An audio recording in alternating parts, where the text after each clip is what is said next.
Hallo en welkom allemaal naar die Cosmos 94.1 nuuspot-sending. My naam is Sylvie Janet Bekes en vandag gaan ons 'n bietjie praat oor landbousake in Namibië. Alles wat tans aan die gebeur is, waaroor jy dalk vrae oor mag het. So, kom kuier saam, kom luister saam. Ons gesels vandag met meneer Wally Roo. Hy is 'n landboukundige, welbekend in Namibië. So bly ingeskakel en kom ons hoor wat hy te sê het. So vandag gesels ons met meneer Wally Roo. Hy is 'n landboukenner in Namibië en welbekend in die landboubedryf. So meneer Wally Roo, gaan dit vandag? Baie goed, baie dankie. Wonderlik. Ons sal sommer met die intrapslag inval by die vraag wat ons het. Meneer Roo, met die nuwe aanstelling van die landbouminister Inge Zamwani, kan u net vir ons u gevoel daaroor sê of u opinie oor die saak, dink u dis 'n goeie aanstelling en sal dit die landbousektor goed doen? Okay, ten eerste moet ek sê dit is goed dat daar ten minste nou 'n nuwe minister aangestel is, sy nie die plek herderloos was vir 'n ruk. Wat die persoon self aanbetref, sover ek verstaan, kom sy uit 'n mynbou agtergrond en verder het sy presidensiële advies gegee daar in die groot huis daarbo. En ek weet nie presies wat is haar agtergrond vir landbou nie, nog minder wat visserye aanbetref en veral daardie twee sektore in die ekonomie is bitter belangrik vir die land.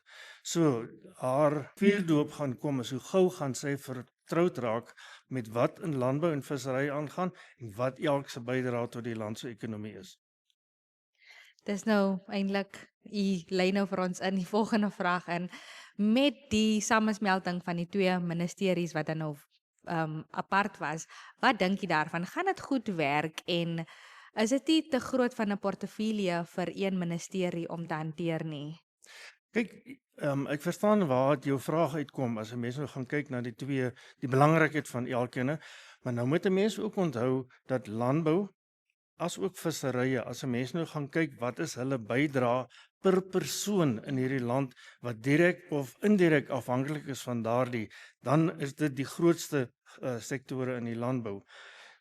Gemeet byvoorbeeld teenoor mynbou wat baie kleiner is, miskien fiskaal baie meer geld inbring. Hierdie raak die mense direk. En synde hulle daardie gemeenskaplike faktor deel, glo ek dis dalk 'n goeie ding dat hulle wel bymekaar gesit is. Okay, goed. Want ek verstaan dit was voorheen een ministerie. Ja. Soos hulle sê in Engels, that was then. That was then, ja. Maar oor die algemeen dan nou, oor die ministerie, en wat hulle dan nou, kom ons sê die afgelope 5 jaar gedoen het. Dink jy die nuwe administrasie sal iets nuut vorendag kan bring en verder die landbousektor na hoër hoogtes toe vat? Kyk, dit gaan uit en uit afhang van die leiding wat hierdie nuwe minister gaan gee.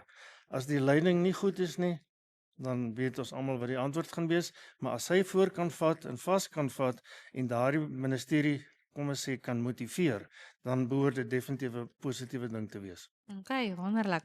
En dan weet ons ook nou, ons gaan nou 'n bietjie na die vleisbedryf toe.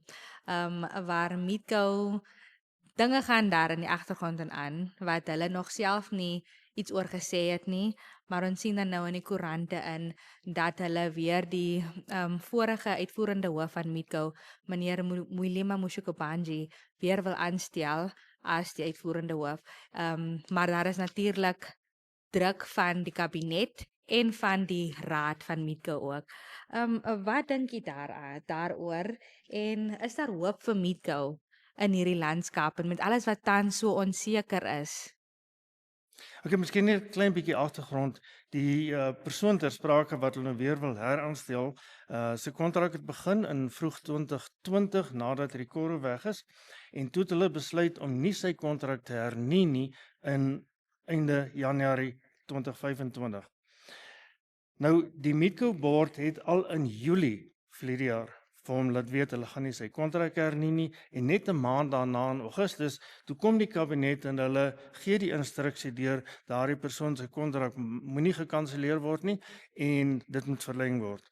Uit die aard van die saak het die raad van Meatco daarteen besluit en hulle het sy kontrak beëindig. Nou moet die mense onthou daardie stadium was Meatco deel van die vorige ministerie van Finansies en Public Enterprises, ek weet nie presies wat dit in Afrikaans is nie. En dit met ander woorde dit was geïnkorporeer onder die ministerie Finansies. Maar hulle was tog verantwoordelik aan hulle eie lynministeries ook. Nou as 'n mens nou kom en gaan kyk byvoorbeeld net wat het die afgelope 5 jaar gebeur, net om die perspektief daar te stel. Wat in Metro gebeur het, dit was net finansiële probleme en verliese, een op die ander, een op die ander. Dan was daar reddingsboeie wat van die regering se kant af gekom het. Omtrent basies elke jaar kom daar 'n nuwe ene uit. Die produsente is nooit op het vir 'n lang tyd nie betyds betaal nie. Met ander woorde, hulle het veroorsaak dat die produsente in 'n kontantvloei-probleem ingehardloop het. En dan uit die aard van die saak, al hierdie goede saam in een pot maak dat die vertroue tussen die produsente en Metco het baie groot skade gely. Daarom sal mense ook sien dat van 2020 af tot 2025 het daar elke jaar 'n afname in slaggetalle gekom van Metco self. En ek noem maar net 'n paar goeie, daar's nog baie meer. As 'n mens nou byvoorbeeld gaan kyk na finansiële syfers, in die jaar 2021 tot 2023 het die regering 700 miljoen aan Metco gegee as reddingsboeie. 2024 tussen 25 310 miljoen. En as ons nou kyk in die nuutste begroting is daar weer 100 miljoen. En as jy dit bymekaar tel, dan is dit ver oor 'n biljoen. En dit is belastinggeld wat in Metco ingepomp word, maar die reaksie, die teenprestasie kom nie vorendag nie. En dan moet 'n mens ook onthou, nou kort onlangs is weer aangekondig dat buite hierdie 100 miljoen gaan Metco vir jaar nog 212 miljoen kry, sodat hulle lening by die ontwikkelingsbank kan aflos. Nou, geen entiteit wat privaat is, kan so bestaan lewer nie. Dit laat vir my baie dink aan 'n tipe van 'n Air Namibia scenario. Gooi in en niks kom uit nie. Nou, dan moet 'n mens die vraag vra, waar lê die probleem? Met ander woorde, die bestuurstyl in Metco. Dit wys mos direk daar's iets fout wat dit aanbetref. Nou, die rede hoekom die kabinet nog gekom het, ek weet nie presies hoekom dit is nie, maar selfs die kabinet het aan die prokureur-generaal gevra om 'n regsopinie te gee en die het selfs vir hulle gesê, julle mag dit nie doen nie. Nou om te verduidelik hoe dit werk, die huis waarin wette gemaak word in hierdie land, die kabinet is deel daarvan. Met ander woorde, hulle maak wette, die wette word gepubliseer en onderteken deur die president en die wet word geïnterpreteer as daar fluktuasies in interpretasie is, dan gee die hof die uitspraak hoe dit moet geïnterpreteer word. So die mense wat die wette maak, kan mos nie nou gaan en hulle eie wette gaan oortree nie. En ek kan vir julle so wys. Die Meat Corporation Act van Namibia. Duidelik staan daarin dat die board of directors word deur die minister aangewys. Hoe dit basies werk is, daar's belangegroepe wat op die board moet dien en hulle gee 2 of wat name vir die minister en hy besluit dan watter een van die 2. Hy kom nie self en sê die persoon moet daar wees nie. Daar is keuses wat aan hom gegee word en hy doen dit. En dan sê die wet reg in wat die hoofuitvoerende beampte aanbetref is artikel 12. Daar staan spesifiek die board sal die hoofuitvoerende beampte aanwys. Nie die minister het geen seggenskap wat dit aanbetref nie. So met ander woorde, ek verstaan nie hoe kan die kabinet nou kom en selfs die vorige minister wat nou af is, het ook die uitspraak gemaak deur sê maar die persoon moet weer in sy pos aangestel word. Dis teen die wet. Nou, hoe kan die regering wette maak en dan teen sy eie wette optree? As jy verstaan wat ek bedoel. So, dit is waar die saak op hierdie stadium lê en ek reken dat die mag wat die board of directors het in Metco is volgens die wet die enigste wat hierdie aanstelling mag doen. Baie dankie vir daai uiteenlegging, meneer Roux. Dis baie goed gedoen en dit gee vir ons almal 'n goeie insig in wat eintlik daaraan gaan, want ek sê nou nie dit wat nou al sover gepubliseer is nie dat dit nie goed gedoen is nie, maar jy word met baie vrae gelos as enigiets anders. Ja, maar baie dankie vir dit. En dan gaan ons net 'n bietjie aan oor hoe die Namibiese landskap tans is, wanneer dit kom by landbou. Hoe lyk die vleis- en saaibedryf tans in Namibië? Dinge lyk goed met die reën. Wat dink u gaan dan nou vorentoe gebeur? Gaan ons verder groei? Maar dit hang dalk ook nog net af van elke boer en elke sektor dan, hoe ons dit verder sal vat en verder sal groei. Kyk, daar's 'n spreekwoord in hierdie land wat sê enige probleem in die boerdery word opgelos met reën. En dit is as mens nou kyk vir jaar hoe die reënpatroon geloop het van noordwes af basies af onder na suidoos. Adamsvlei tot in daai gebeur dat daai hele band het baie goeie reën gekry. Daar's hier en daar plekke soos op die kalk onderkant Goggas wat baie swak reën nog gehad het, maar Ja. oorigans as ons dit so kan stel. Oorigans het die land baie goeie reën gekry, selfs die ooste wat eintlik supposed to be is om baie meer reën te kry, het minder gekry vir jaar, maar het nie niks gekry nie. So as jy nou kyk na die reënvalsyfers, dit beteken daar's weer nuwe moed. Alles die landbou het nou 'n vaster plek om weer op te staan en dit geld vir alles wat in die landbou is. Met ander woorde, nou moet 'n mens gaan kyk hoe het die reën geval vir die gesaaides, kan hulle oes, kan hulle nie oes nie. Hardap het 'n oplossing gebring terwyl die dam op 'n stadium toegemaak was, het die reën ingekom, die dam staan al oor die 80% of wat ook al. Met ander woorde, daai ouens kan aangaan met hulle produksie. Die veebedryf is besig nou met kuddebou, met ander woorde verslagting sal tot 'n mate afneem want jy moet nou terughou Ja. vir dit wat jy verloor het basies tussen in die droogte om daardie weer op te bou. Maar nou het jy 'n goeie basis waarvanaf jy kan gaan, genoeg gras, kom ons noem dit maar genoeg gras en met ander woorde jou wegskop is op 'n baie goeie voet. Okay, ja, dit klink vir my goed genoeg. En dan nog 'n ander kwessie wat er nou ook opgeduik het, of nie tegnies opgeduik het nie, maar een van die weeklikse of daaglikse koerante het so 'n grafiek gehad wat nou net verduidelik en sê dat Namibiërs minder vleis eet as Suid-Afrika.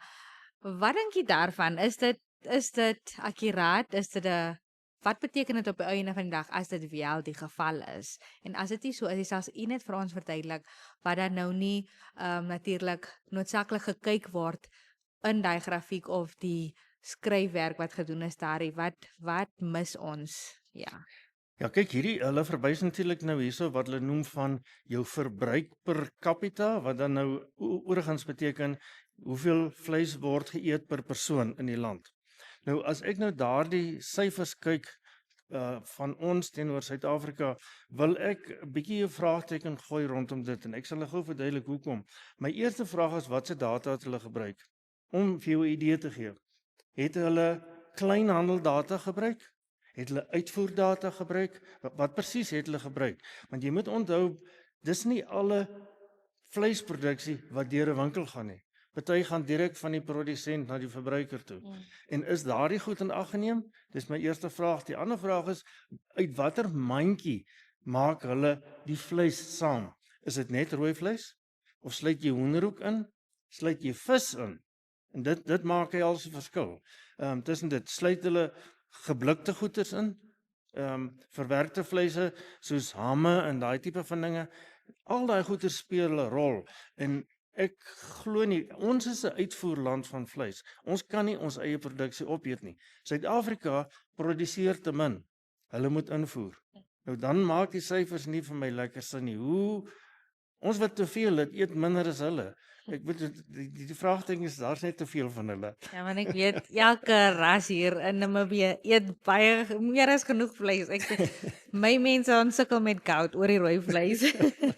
Meneer Roo, en dan ons sien dan nou dat die landboulandskap baie groei, veral met die nuwe abattoirs wat er nou hoe kan ek sê, wat er nou vir hulle self in die mark 'n plek vind. Kan u net vir ons 'n bietjie vertel wat dit vir plekke soos Meatco sal beteken? Wat beteken dit vir ons uitvoere veral?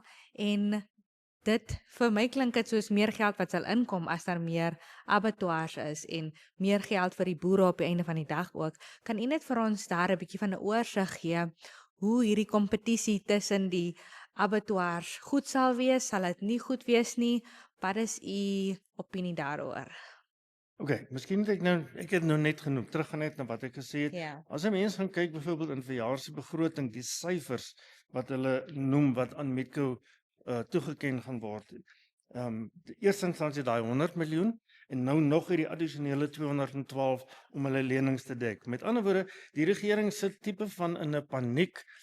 Hy moet iets doen dat Metco kan staande bly. Die nuutste het gekom 16 September verlede jaar. Toe die regering gegaan en gesê 75% van die Noorweegse kwota moet aan Metco gegee word en 25 aan Beefcor daar by Okanja. Nou waarvanaf dit kom is dit is die enigste twee toetreders tot daardie kwota wat tans bestaan en nou die regering dit so verleng met die aanvang van hierdie nuwe abattoirs wat nou in bedryf kom, toe sny hy hulle toegang af tot hierdie kwota en hy verleng dit tot 2028 mag net Metco en Beefcor daaraan deelneem. Wat in die brief staan hieronder wat die kabinet besluit is, die ander abattoirs moet hulle self eers bewys voordat hulle mag aansoek doen hierso. Nou dit is 'n reddingsboei. Miskien moet ek dit so verduidelik. Die Noorweegse kwota is waar jy die grootste realisasie per kilogram van jou vleis kry. Met ander woorde, dis die beste mark. Ja. Nie die Engelse praat van 'n lucrative mark. So dis die beste mark en hulle kry nou 75% van die beste mark tot 2028. Nou wat meer wil jy vra?